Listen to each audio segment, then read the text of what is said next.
Welcome back to the Behind the Rise podcast. I'm your host, Spencer McPartland. Today's guests are Michael Webb and Robert Snell, who are the co-founders of ClearingBay.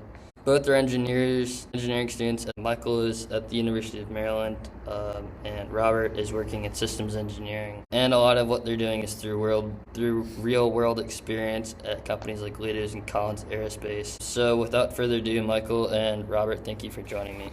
Yes, it's good to be here. Yes. You know, Spencer, it is a blessing to be here today. I'm super excited for the podcast and to talk to you today. So thank you for having us on. Absolutely. My first question is, how did the two of you meet, and what led to the starting of ClearingBay? Obviously, some of those people who don't know, we all went to the same high school, and senior year we had E-Push together. Oh yeah, I think it was with Miss Mullen. Oh, Miss Mullen. Yeah. She called us frickin' frat.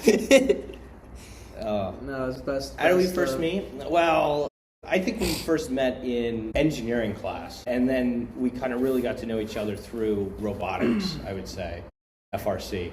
Yeah, probably like 6 years ago, like freshman year of high school or so. Michael was, he's a little bit shy back then, and then probably sophomore year, through robotics, I got to know him better, because that was all COVID freshman year, and then sophomore year, we had some classes and stuff, so definitely high school. I've probably known him for 5 or 6 years now. What led us to ClearingBay? That's an interesting question. Rob, on the cuff, he's done flea markets and stuff before, buying stuff for $1 or whatever and trying to resell it online. He showed me this auction that he wanted to go 50-50 on, and it was for, what was it for? The first ClearingBay was the bikes, right? No. Oh. Well, that was the first, official ClearingBay. Oh, it was, okay, so this was this auction for some government agency, and it was like $700 for, a bunch of electronic stuff, like Apple TVs. It was a bunch of these Logitech crayon pens, which are like Apple pens. So we bought all that stuff together. It wasn't an official company thing yet, but we split it, and then we split the profits, which did come out to, double what we invested. Yeah. Originally, at that time, we called it SNEB. SNEB, Yes, Webb and Snell put together SNEB. Our last names.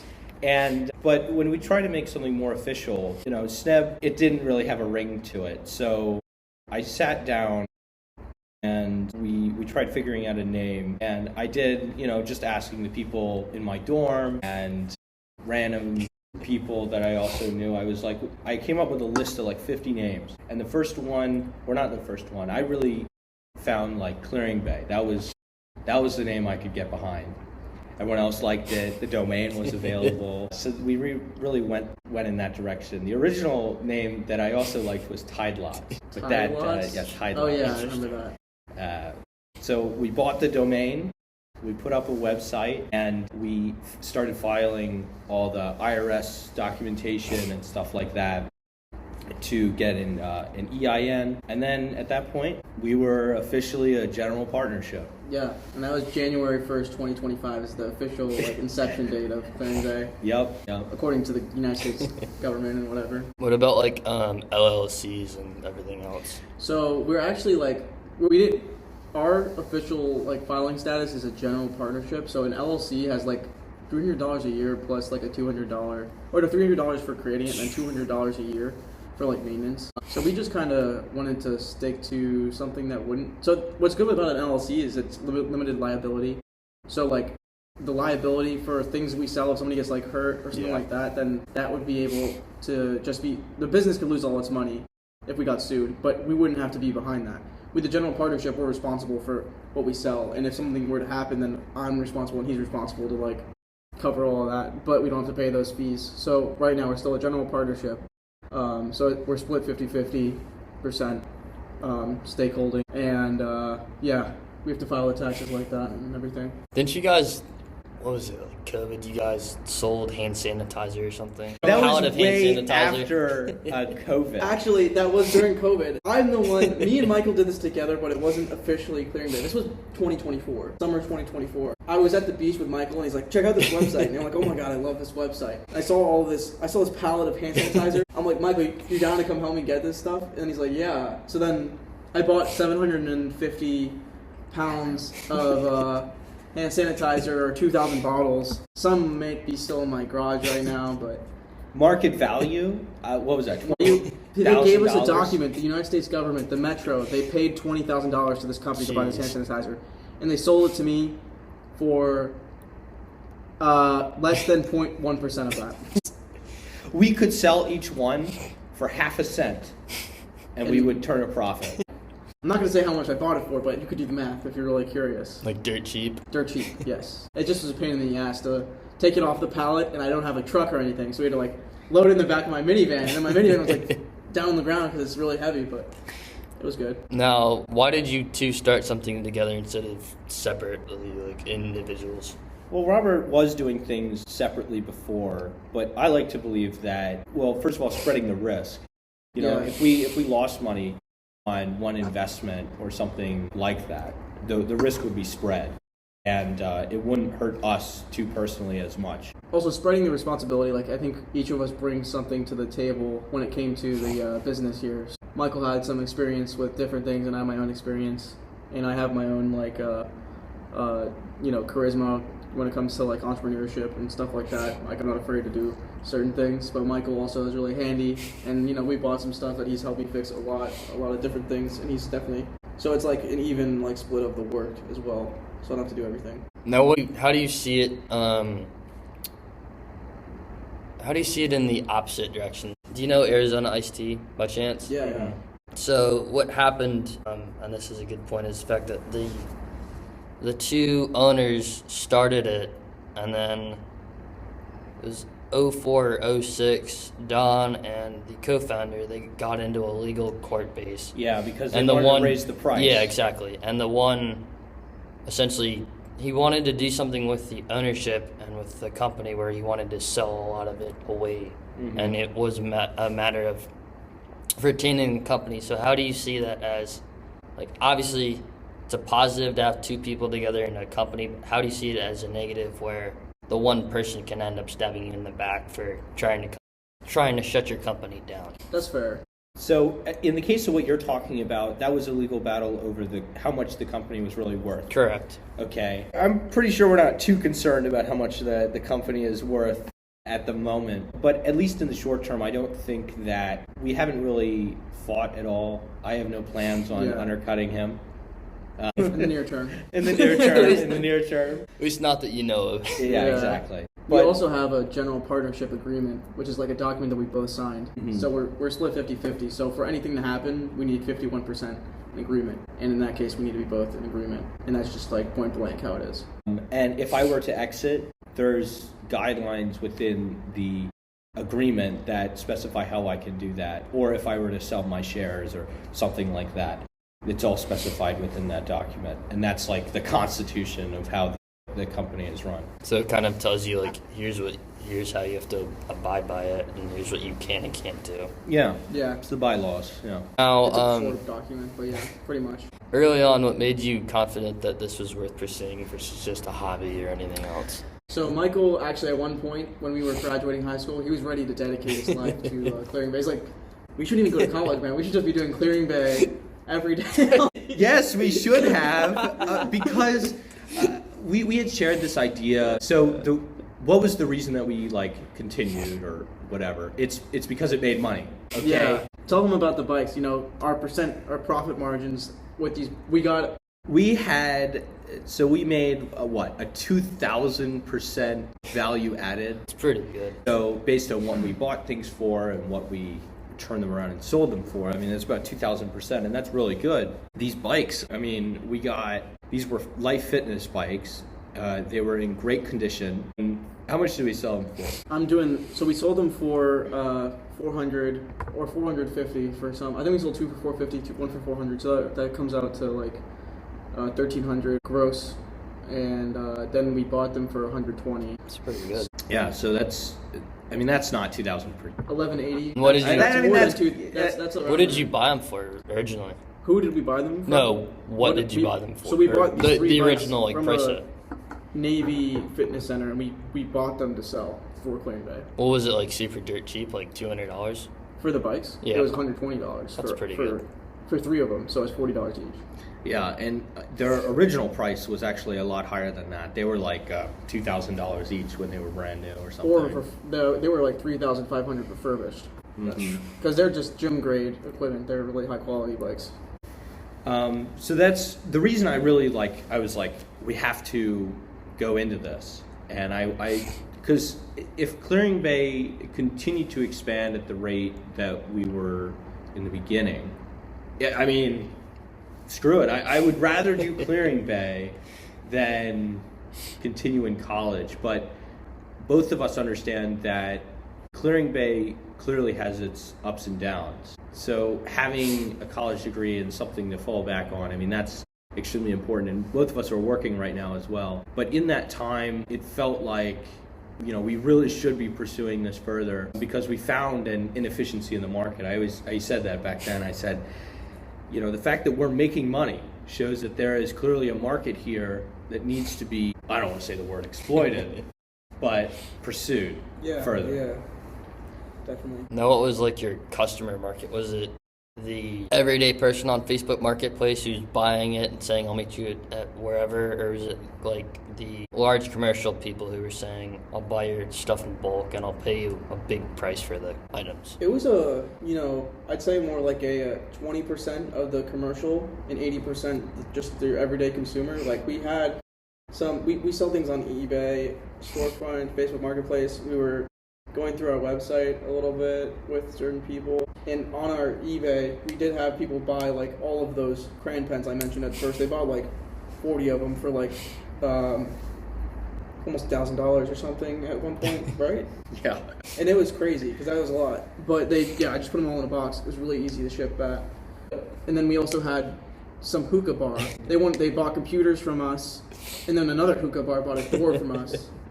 Yeah, commercial grade kitchen door. Yeah. Which they're very expensive, surprisingly. But generally, just your normal consumer. I'd say 80-20 split. I don't know what Michael thinks, but something like that. No, I agree. Now, how do you divide responsibilities between the two of you? Is it Michael does like 50 and then Robert does 50, or is it like 8? So, according to the partnership agreement, it's supposed to be 50-50. It kind of just boils down to, that's actually a good question. I have what I'll say on this after you're done. I'll take care of the taxes and all that kind of stuff, which I've yet to do, which I need to get on top of. In order to file for this current or last year. But also there's like the kind of business. I did all the filing with the IRS and What do you want to say? I'd say like most of the time whenever we're doing something business related, we'll be on a call or doing something at the same time because, it kind of just helps us stay on track. I feel like with Michael, especially, he likes to just, have both of us putting in the work at the same time. But, he does a lot of the documents, like he said so far. I do more browsing and finding things and whatnot, and customer handling, especially with the marketplace stuff. At least in the past I have. We've been slowing down a little bit since we're both working right now. Yeah, he's more like front end, and I'm more back end, but we both share roles. Now, how do you do it for, like, pitching? If you, I don't know, let's say that there's like a high school or something, and there's, like, truckload of desks or chairs or whatever. How would you go about in pitching it and saying we can something to the effect of we'll take it off your hands, we'll pay you a reasonable price, and then we'll turn around and flip it and we'll double our profit? So I wouldn't say that to them. If I'm making a pitch to somebody, I mean, not that I don't want them to know the full value of what could be, taken from the goods, but normally the way that we're acquiring these goods is from an auction style thing. So people will bid what they think is worth, and we'll bid what we think it's worth. And if we win it, then we go and we grab it in person. It's like online, so we don't actually really talk to them about it. All these auctions, they're all government auctions, and Correct. The government clearly, they don't care how much they're getting for these items because the main purpose of the auction is just to get it out of their way. And by doing these auctions, it's very easy for them to make a little money back and pay for a pizza day, which I heard from one of these people. But it also just gets it out for free. They don't have to create a contract and have a removal service. They're already losing money on storage for a lot of these things. They have these big warehouses and these teams of people just trying to get rid of the stuff and get a little bit of money. I doubt most of the items even color the like salaries of the workers that are trying to sell the stuff, because it's not a very efficient way of doing it. If ClearingBay came in and took over the surplus sale side of things, they'd be turning a profit, but that's okay. Now, is that kind of what the big version is, or the big goal is to kind of be a dominant player, or is it to kind of be small? So so this is how I originally pitched. We're kind of, stage one is primarily complete, in which we've identified the inefficiency within the market. The fact that there's a clear demand for connecting these government agencies or whatever resellers to consumers. Because the fact that we're able to make money as a middleman is clearly, there's demand there and there's some inefficiency within the market. So we have to move. So our next stage is obtaining a contract with some department, not federal. It has to be state level or county, in which now we take their surplus and we can generate higher revenues for them. Because that's where that 2,000% it comes in. If we can make 100%, of what they're currently making, and that now they don't have to hire staff, that's still a benefit. But again, in that 20,000%, if we can pitch like, now we can make double what you're making now just by helping connect these warehouse auctions to consumers. It's very easy. That's the idea. Like maybe in the Maryland area of us, like being able to manage stuff like that, or have a couple more employees, at least with ClearingBay. Maybe putting together some kind of technology that could, right now they list their items in one place on a really poor government website where it's not very advertised well, people aren't getting connected to it, and it's only surplus items. If we kind of figured out how to sell things one at a time, list them in multiple places, they would see a lot of turnaround. And that could be like a technology way of solving it as well, which we're kind of looking at. Now, has a lot of the items been Maryland, DC, Virginia, or have there been others that have been like super far out of the state? So we bought from, the Navy Academy, the State Police. The furthest place was like an hour and a half, so mostly in Maryland. Hartford Community College, PG County Social Security Services, MVA. Mm-hmm. Like Michael was saying, all in Maryland actually. Maybe like one in Virginia, but I think all in Maryland. Now, where do you guys align, and where do you guys think differently? Well, clearly we want growth. Right. I think we both agree with that. But where do we disagree? I don't know. That's a good question. Maybe on certain items. Like he wanted to buy shower seats. I didn't want to buy them. I was saying that we bought them actually, but we didn't sell them yet. These things, we bought them. They're online. They're from, what is that company, like the American? It's like a really reputable, the company makes a lot of furniture, and like all the appliances at my job, they're all from this company. ASI, American Specialties Inc. or something. So we bought 16 shower seats for like bathtubs, old people. So we're just waiting for the right player to come in and be interested in buying all of them at the same time, because they're actually $350 each on Amazon, and I do see a couple sales here and there. They're not on eBay, they're not anywhere, but we have them listed. But we bought all of them for less than $300. So if we were to sell one, we'd already be making profit, and they're brand new. So we'll see. So, is it good to think differently a little bit? Obviously not. Obviously, it's good to think or to see things the same way, but like also seeing them differently. I'm a more conservative minded in terms of making acquisitions. Robert is, he's conservative, but he's also very liberal in that kind of. It's good to not see the same. But also having that kind of liberal attitude towards acquisitions, like, when he was thinking of the bikes, I was like, I don't know. And we bought them, and that was one of our best purchases yet. Yeah. And mark my words, these shower seats will be sold within the 12 months. We should have bought our biggest purchase. We were going to buy like 8 mopeds at the same time. And then we were betting it, and then it went above like what the money we had in our business account was. So then we called it off. But that's my biggest regret. Nah, I don't know. It was a Vespa. I don't know. I would have wanted that. Because we didn't. We already had a buyer for one of them. Yeah, I know. Your uncle. And we're going to build. So the ClearingBay warehouse right now is at capacity. Our 2 warehouses, aka both of our houses and our garages. And we're going to build an actual shed or something in my backyard for storage because we need more space. No, could you actually get, like, if you really want to do, like, a commercial warehouse and, like, store the items? Right Like, now- once you scale it? At our current, It's not worth it for us because it's not worth it because, first of all, we can more. fit everything Yeah. right now. There's always space. And in order to get commercial, I've looked into it, but it's very expensive. Like at one of those a- 5x5 storage units at those storage facilities, that's already ridiculous price for what it is. And it's just way more economical business-wise to just keep it in what we have. And commercial warehouse space is like $2 a square foot, $3 or something a square foot, and that adds up really quickly. So if we had a large warehouse, I mean, that would be $20,000 to $50,000 a month, and that's not currently worth it with our current Not at all. overhead. So Now, have you had any disagreements, and how do you handle them? Or have you guys not had any disagreements? I wouldn't really know. Rob, did we ever disagree on We anything? disagreed on.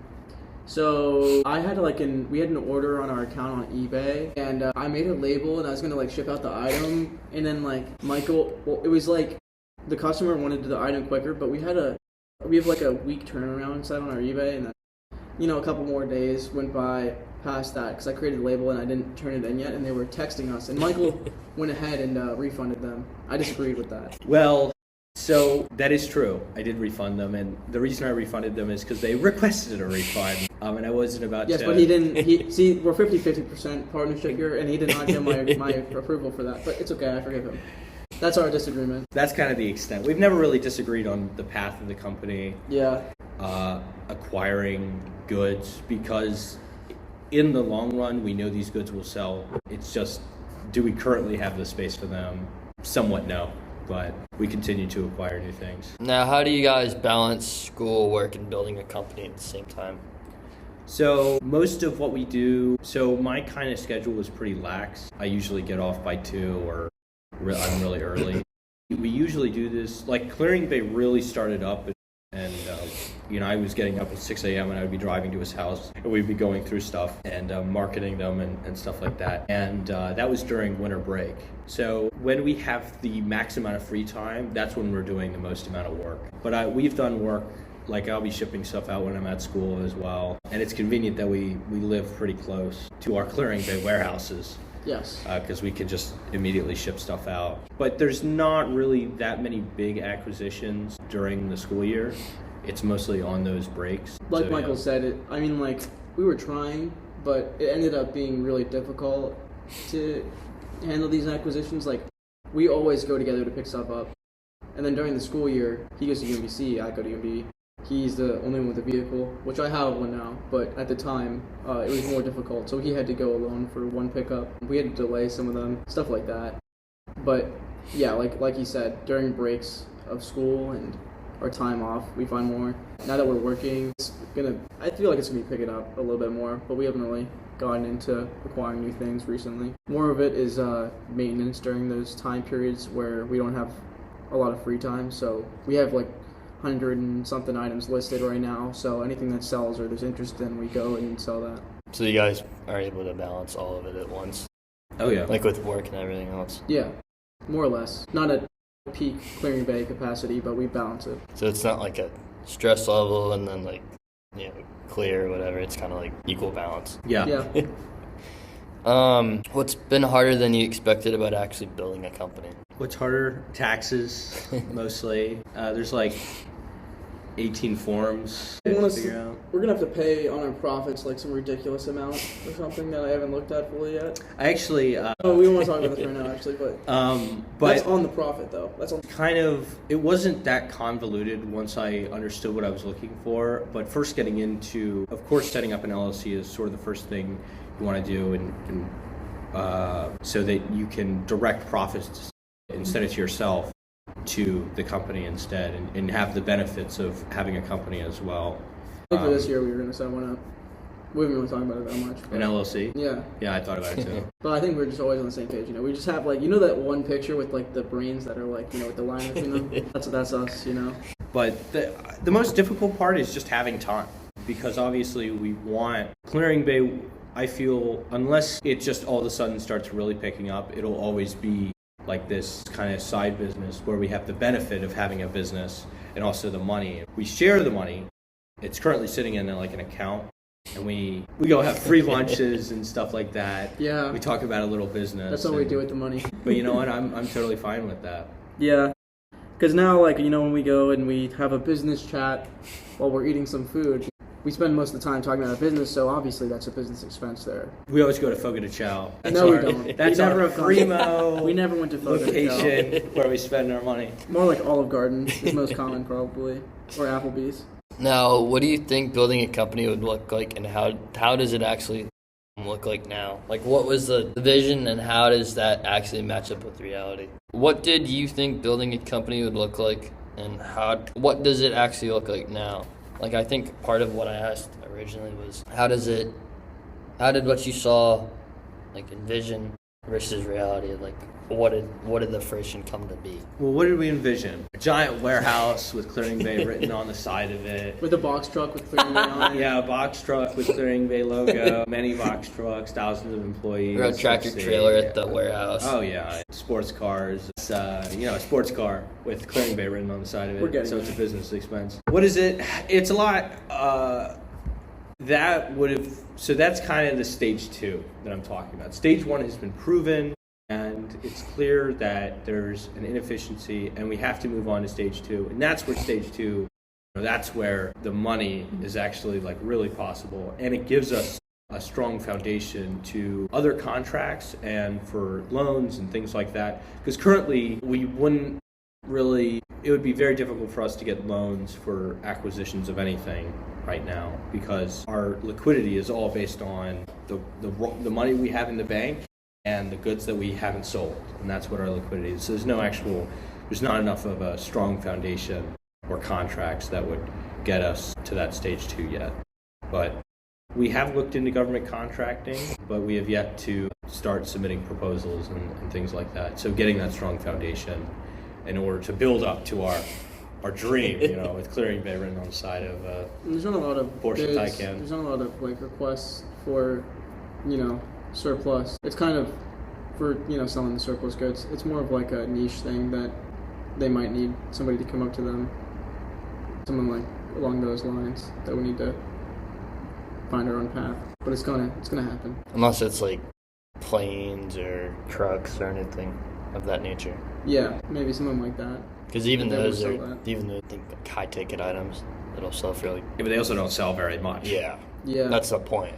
Not sure if ClearingBay would be able to handle any like really big commercial planes. We could fit it in your warehouse, your shed. Maybe cars would be the biggest we would probably go. And what about like tractors or heavy equipment? Or is that kind of too big? Because obviously those are going to sell for millions or five figures in a market. Like if it's in the right customer market. Oh, absolutely. Yeah. I mean, if it was the entry, the whole reason we would obtain these contracts is because now we're not competing with others. There's no competition as soon as we secure our contract, and then we would be able to get the maximum price available, and there would be no upfront cost initially except for ourselves. Yeah, that's a real benefit. We don't really take that much risk on. Well, we do, but we don't have to, front the capital. How has your background in engineering influenced how you approach building a company, especially since you two are engineering students? That's a good question. Well, we're both like entrepreneur minded. I don't really see how a lot of the goods that we bought and sold are computer equipment. Yeah, that's how I'd say. And we're both computer engineers, so that may have something to do with it. But there's no real, I wouldn't say there's a lot of influence from engineering into how we're building our company. It's mostly kind of the other aspects of our life, like our entrepreneur mind. The way it influences us engineering-wise is like the stuff that we are acquiring, because some people might not be able to refurbish these. Well, we buy a lot of, we haven't talked about it, but computers, tops. Like, I don't know, how many do you think have we bought? A lot. We have like 50 keyboard, 20 keyboards in his basement or something. I'd say more like 50. More like 50, yeah. But, I don't know, I'd say upwards of 75 to 100 maybe Computers, yeah.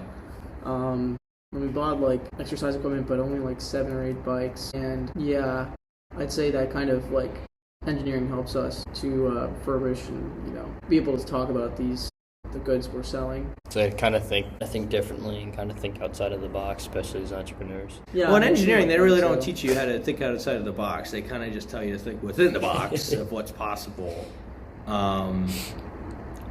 But I mean, as a computer engineer, I don't really see how knowing how to draw a circuit is really applying to building a company. Maybe it's the engineering mindset where you have a problem and you got to solve it. But I don't really see it as influencing it that much. Yeah. What are you actually building right now, and what problems are you trying to solve? Either with your current company or with a new company on its own. So I would say that the biggest hurdle of any business is personal to the owner, in which a lot of times businesses will die because there's not enough pushing for it. Either the owner has become lazy or something along those lines, where it's kind of that that's the thing that we're trying to push past at the moment, where ClearingBay, in order to start ClearingBay up as it was like a year ago, it would take a lot of pushing personally for us to get back into that kind of mindset and having that keen eye that we did back then. What are you building right now, and what problem are you trying to solve? ClearingBay wise, next steps for us right now, it's nothing big, really. We're filing our taxes and gonna reconstruct our website, and outside of that, exploring new ideas, but nothing crazy. Now, is there anything else before ClearingBay that really took precedent or that took a strong seed that was like really worth pursuing, either before? I don't know. I actually owned a company before ClearingBay. I don't know if either of you know about it. It's called Snell's Socks. Michael knows about it. So I sold like these fun socks. We had 25 themes. Some of them were like seasonal. I had a manufacturer I spoke with in China who had these socks, and they had a warehouse, and they had a whole line. There's no children there. It was all safe, up to code. No sweatshops involved. No sweatshops. But they sent me these socks. I bought them in like large quantities, and then I sold them for pretty good prices. And that was my first company. I had like business cards and everything. And then after that, I did like a bunch of flea market stuff in yard selling, where I'd go like, I don't know who that guy is I always see online, but he does like the collectible stuff and he tries to sell it. And he like goes to the garage sale stuff. But yeah, I would go and I'd get stuff for pretty good prices, and then I'd clean them up and sell them. I've always done, because I worked in construction, I always did prior jobs, small things, painting houses, things like that, and a lot of drywall work. So I kind of did that, and I always do it under the name Webb Engineering General Contracting Division, which is still around, and it's going to be building Rob's shed. But before that, ClearingBay shed. I had something called like Webec Tech or Webec.Tech, and it was supposed to be like a computer manufacturer, but it never really materialized into anything serious because the competition within that market is a little too great for... What about the phone repairs? Oh, I also did phone repairs in the past, and that was under the name Zoom Repair LLC, which it was not an LLC, but it has a ring to it, and I love to fix people's phones, and that was really interesting. And before that, I mowed the lawns. Yeah, actually, I did that too. I actually had 6 houses at one time. I forgot about that. So I think we've both been entrepreneurs for forever, and coming together to build something together. I mean, it's been quite successful. Yeah. At least I believe that. Yeah, I believe it's been successful. I mean, like, we bought all this stuff and we still have money in the business account. But what I think the coming together really allows us is the freedom to do whatever we really want. Like, ClearingBay has paid for storage sheds that we've gone in, or storage units that we've gone on. We do these storage auction things where we go and clear out the storage. And it's so fun. And ClearingBay gives us the capital to be able to do those things that we really enjoy without causing us any pain. And you know what? It's called work. Yeah. And it's so much fun. Now, have there been any unsuccessful items that have not sold that you guys regret not buying, or that you guys regret that you bought? Maybe the shower seats. Also, we went to like this estate sale thing from this other platform called I forget what it's called. Max Sold. They had all these items, and we bought a bunch of like China and like stuff and like different things, and none of them really sold that well so far. Besides these strawberries, they broke. It's okay. Yeah, we shipped them out and they frickin'... Yeah, we spent like $100 or something. Nothing crazy. But we went to Frederick, Maryland. Well, on this podcast, I want to say this. UPS is garbage, and I will find out who frickin' runs that company. They always break our stuff. And first of all, most of the packaging is good. They stole our stuff, they've broken our stuff, and their customer support is garbage. They're like, we'll send you an email. No email. I call them again, and we'll send you an email. No email. They really need to work on themselves. So who would you use as a carrier? FedEx or DHL or Amazon or UPS. UPS. We have a DHL business account, but we have yet to use it. We were going to use it for international shipments. The things that were really shipping involve eBay in the beginning, and eBay has discounts. The thing I hate about eBay, though, is that they're taking 20 to whatever amount of percent of each sale, and that's really cutting into our... including the shipping cost. That's cutting into our profits here. That's okay. But we're international. I mean, we ship to, New Zealand? Yeah, they do. Through eBay, they have an international program, so we do a bunch of different places, yeah. New Zealand. What's something that didn't work technically or strategically that forced you to rethink things? What did not work technically or strategically that forced you to rethink things? Well, we were trying to do a widespread inventory of all of our goods, but that was a lot of effort. And, as things come in, it's just a lot of effort to be cataloging them all, and so we never really kept up with that. So that didn't really work. Yeah, we try to be extremely organized in the beginning, but manually, and there's a lot of technology that has solved this issue, but because we don't have access to that kind of technology at the moment, keeping track of what we currently have is somewhat difficult. We'll be selling things and we won't even know if we still have them. And that's kind of our biggest issue. And in the beginning, I tried cataloging everything.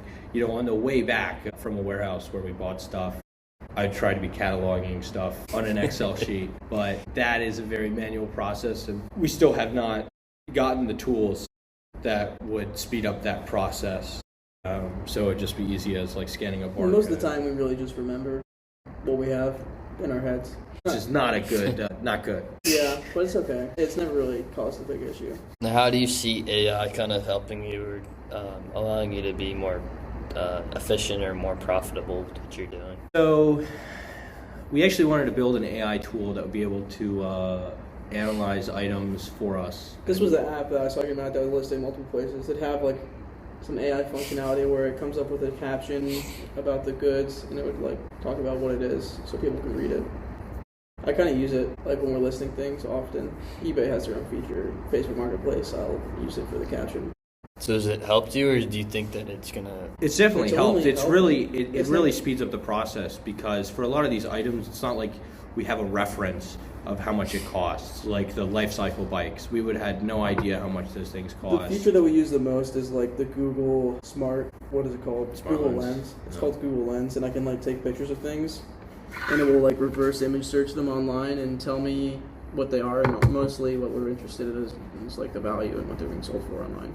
How do you see it allowing you to become more efficient? Is it gonna? I'm trying to thought. Is it gonna help you know the value of items and other things, or is it gonna be? Well, that's exactly what we're using it for right now. I mean, I could just take a picture of an item and immediately know its price just by Google looking at it. AI in terms of kind of the back end, not really. It's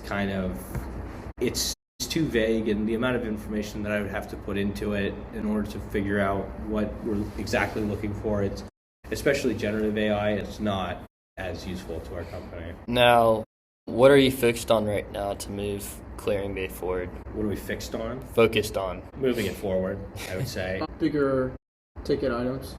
Right now we've done large quantities of certain things. We never really exceeded $1,000 on one purchase. Once we go ahead and spend more money, then we'll be able to have more potential to make more profit. Now, do you have a certain spending limit or anything else where you go? Spending limit right now I don't know. We don't really have a spending limit. It's just the money we have in the account. We, especially on those 6 mopeds or whatever, when you're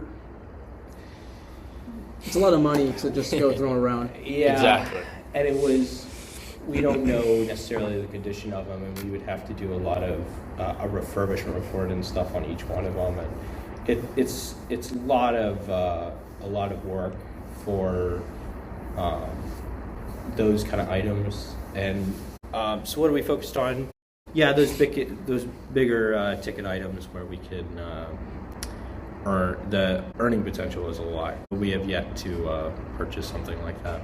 Well, would you buy, like, I don't know, let's say like a weight equipment or anything from either a person or like a gym and turn around and flip it? Weight equipment? Like weightlifting equipment or anything? I'd be open to it.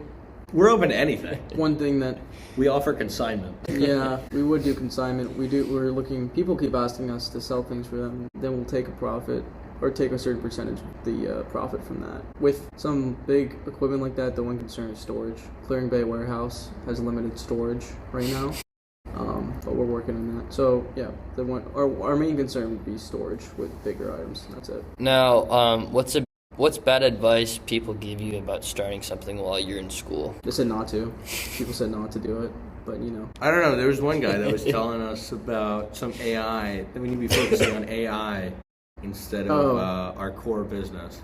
Yeah, he said to make it scalable for other people and things, which makes sense, but he wanted us to just completely abandon our model and like do something else basically. Our proven model to a different model that would take a lot of capital and a lot of intelligent people to put together with no real profitability. I mean, it would be very hard to get a profit back from that tool that we would have made. So we have yet to do that. But we're still open to the idea. I think the tool, it kind of that idea morphed into this kind of side project of a tool that helps us do all this stuff. And that's kind of where we're at with that. So what was the bad advice that you were given? Obviously, most people say don't start a company or don't do it while you're at school or any of those similar things. What was the bad advice? Well, I don't want to call it bad advice. I mean, but it was kind of, someone was telling us to shift our focus from what we originally were doing to kind of this AI coding stuff. For a startup, there's so many startups that are already trying to make AI tools. I feel like the market is kind of filled, but our very, very niche market that we would have used our AI tool, it would have been so niche, it would have been very difficult to turn a profit. At least that's in my belief. Yeah, I'd say the bad advice was, like you said, a lot of people say don't do it. It's bad advice. You gotta take the risk. People don't want you to take the risk. Do you see this? I don't know. Let's dream a little bit big here. Do you see this being like a, next Amazon or an Apple or something? Like, I don't know. It would have never been something like that. That was not our original core idea. Because ClearingBay does not focus on creating a market. We sell in already established markets. But connecting, the government buys so many things, so much equipment each year, and there's no real outlet for them to take their old equipment and sell it onto the open market. They're using auctions and all these other things. And it's not even equipment that they've acquired. There's also equipment that has been seized and other things like homes and cars and things like that. And there's no real outlet for the government to earn back revenue that they may have lost on some of those. And their current methods are not returning very much. And, that's an issue not only for the government, but also the U.S. taxpayer. I mean, there should be a bigger rebate going on from those sales, and that's not what's currently happening. So our goal is focused there, where we're connecting the government surplus to the consumer, and that's kind of where we're going to stay at. We don't plan on expanding, at least as far as concerned, expanding beyond that and creating a market, which I don't think, that's pretty much saturated. It's pretty big. The scale that Michael's talking about is pretty big already. Like Amazon, Apple, that is just not. Yeah, that's not really what we're looking at. Well, kind of what Michael just said of the fact that there's the market for it is broken, or it's the rebate and everything else isn't that good.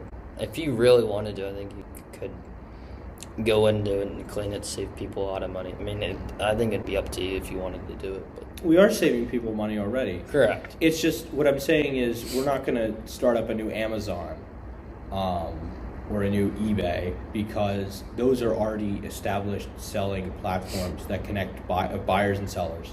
We don't plan on creating something like that. We're just going to connect the sellers to... no, but we're not going to do that. We may end up doing something like that. Again, we had our own domain and a website where we tried doing something like that, but that was for a lot of more bulky items. But I think what we're currently doing is working, at least for now. Bigger picture, I don't think so. I don't think we're going to create a new marketplace. Now, if you were on your deathbed, how would you want to be remembered, and what are 3 things you'd want people to say about you? I would say he was a great business partner. That's what you want people to say about you? ClearingBay was his crowning achievement. Oh, I don't know. Deathbed, God. What are you asking me here, Spencer? Is this related to entrepreneurship? I don't know. Rob, what would you say? What would you say if you were on your... What I want people to say? Yeah. I would, want them to say that I was a hero, and I saved thousands of lives. Dollars. Thousands of lives. Dollars. And dollars, sure. I saved a lot of money, and, I don't know, I thought I was a kind person, and, smart guy, I guess. I don't really know, I haven't thought about that. I'll let them say what they want to say. Yeah, a great person, a great father, whatever. A great father? What? I didn't tell you. Thinking a little big. Oh my gosh. I don't know. I just generally, being kind to ClearingBay. That's all I can see. Just ClearingBay. The blue waves. It's a good question. Now, okay. Do you know about ClearingBay? No, I want to take this one. If you only had $1, what would you spend that? Like to make more money? No, in general. Oh, It could be for to that. make more money. You go to a flea market. I'd buy something for $1 and I'd sell to somebody else for $5, and I'd buy something else and I'd sell to somebody else. Exactly. so what's your question? That's my question. If I had What if $1, you only had $1? What would What you spend it on? That's a Okay. good question. What advice do you have to people who are hesitant, or they don't want to start a company, or they think that whether it's branding on social media is bad, or the fact that they're not going to succeed, or like any negative connotation and not, what's the word, like any reason to not start a business and then just step foot into Starting a business is entrepreneurship? not the hard part. Okay, general partnerships are free. In order to register LLCs, yes, they're $300 or whatever Rob said, plus $200 a year. And that's the only cost associated with having a business. But filing the paperwork in order to become a business and getting the benefit of a business and selling whatever you want to sell, that is not that big of a slope. And it is so easy to jump over that first slope. And as soon as you do, now you can continue to expand, and it's such a benefit having a company. And there's really, other than taxes, there's no downside. There really isn't. Like if you're trying to get into real estate, business is a necessity for tax purposes. Just be ready to put in the effort that Yeah, goes along with you it. got to put a lot of effort in as well, and that's just one of the main things. As long as you have that kind of strength to keep pushing, there's no reason to be hesitant. You got to keep pushing. What about discomfort or being able to push out of your comfort zone? Do it. Yeah. I mean, you got to have a certain comfort to even have the idea to start a business. And if you have the idea, just do it. It's not hard, again, starting the business, but operating the business is going to be your biggest expense. Having employees, buying product, whatever it is. But again, if you start small, there's not that much downside. And if you're like us, enter a general partnership with someone else that thinks the idea is great as well. And there you go. You just put responsibility on them, and you also spread the risk. There's not a lot of downsides, unless they stab you in the back. But Yeah. Pretty good though. Are there any other ideas before I wrap this up, or before I ask my last question, that either you, Rob, or that you, Michael, have? if I have any questions, Yeah. if I have any idea, Or both. It could be either or. Have you started a business? Is this a business? A little bit, yeah. I don't see no general partnership. Where's the LLC? Spencer I don't have an LLC. I wanted to do a vinyl selling business, but that's a little bit of a headache. Why is that a headache? Do you already have the vinyls?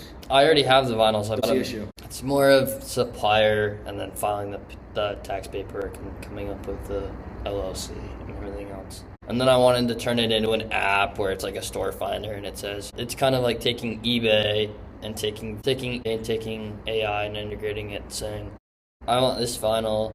If the person doesn't have it online, I can look on the app and it'll tell me it's in the store. And so I go to the store and it's actually there. And so it's a matter of connecting what's in the store and making sure that it's up to date, so that when the consumer goes to the store, they're not like, oh, the vinyl that I want isn't there. Why did I go drive 25 minutes or however long the distance is to the store? So you're just talking about like a vinyl finder app? Yeah, unless the vinyl isn't there on the marketplace. Like doing a marketplace and doing a vinyl finder. So that, I wouldn't start with a marketplace idea. I would just start trying to sell vinyls and understanding the market that you're currently in. Sell on eBay, sell on Marketplace, whatever. It's a pretty difficult concept because there's a lot of different stores, not like one big chain. Yeah. If other people are reaching out to you and saying, hey, do you have this vinyl? Well, there's the market right there. There's the demand. Well, obviously, like just dogs, eBay, and Facebook Marketplace and Craigslist, obviously your marketplaces. You know, obviously having the brick and mortar stores as well. No. Well, the idea is that the customer looks online, and if the brick and mortar store has it, like an already pre-established vinyl store, then you go in and you buy it there. All right, I like the idea. I mean, and for this, I was like, okay, and it's still a pondering idea. I'm like, I can do. It's still in the works of like passing out metal business cards, and like when I was in. Don't start with metal. Well, metal's better than plastic or paper. People just throw paper away in the recycle bin. They can throw away the metal ones in the recycle bin the same way. And then the other part was like, why don't I do interviews on a private jet? I don't know. Private jet? Not like you own it, but like you go to a jet chartering company and you say, hey, I want to use the jet for 50 minutes and record an episode, and then it looks high or it looks professional.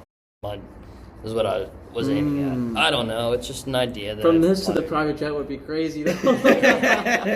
You'll get there. Yeah. I think there's just some levels between the public library on the floor and then going into the seats on the private jet. Again, you gotta break it up into stages, okay? You just went from stage 1 to stage like 50 or something. Yeah. Yeah. So it's a little bit of a jump. Yeah, but I see the vision. I can't find it on my Spotify. What is it? Young Entrepreneur, right? Now it's Behind the Rise. I changed it because of the fact that the niche that I wanted, that I was at, it was okay, but then I just was like, well, if I want to interview already successful people, it's like, why don't I just have a broader scope? Just say big shots and make me happy. You guys have a lot of episodes on here. 33. This is 33, but that I currently have 32, and that's over 2 years. Started it when I was 18, now I'm 20. Do you have any lasting remarks or anything before I ask the last question and I wrap this up? No, I think we're good. Yeah. Okay. Thanks. Who are 2 to 3 people that you know that would be strong guests for the podcast? See, I would say, Michael, his mother. She's a wonderful entrepreneur. She would love to come on here, I think. Michael, She has a lot of entrepreneurial spirit. I think. Gosh, that's I don't know, honestly. I don't know any other entrepreneurs. You should come up with some. Okay. Don't be like, I don't know. I'll ponder that. But I'll have to ponder that. I don't know. Yeah, let's just say my mother. Yep, Michael's mom. Well, I know that, I don't know, I've been told that he's an entrepreneur. Luke Bolger is an entrepreneur in some regards. Oh, he is? Luke Bolger? Yeah. I don't know who that is, really. From high school, he did something with a car wash, and then it went south. Oh, you should. I've reached out to him, but he's been like, well, it failed. It didn't go well, blah, blah, blah, and whatever. But there's an important reason. You got to talk about the failures as well. You gotta understand why. I know a guy who has like a pretty successful business. It was like a car wash, actually. Yeah, but you guys don't know him though. His name's Anthony. He's old in the air. I used to work with him. Michael and Robert, thank you for both sharing your experiences building and figuring things out in real time. This has been episode number 33 of Behind the Rise. If you found value in this conversation, make sure to follow, subscribe, and leave us a review, and we will see you next time.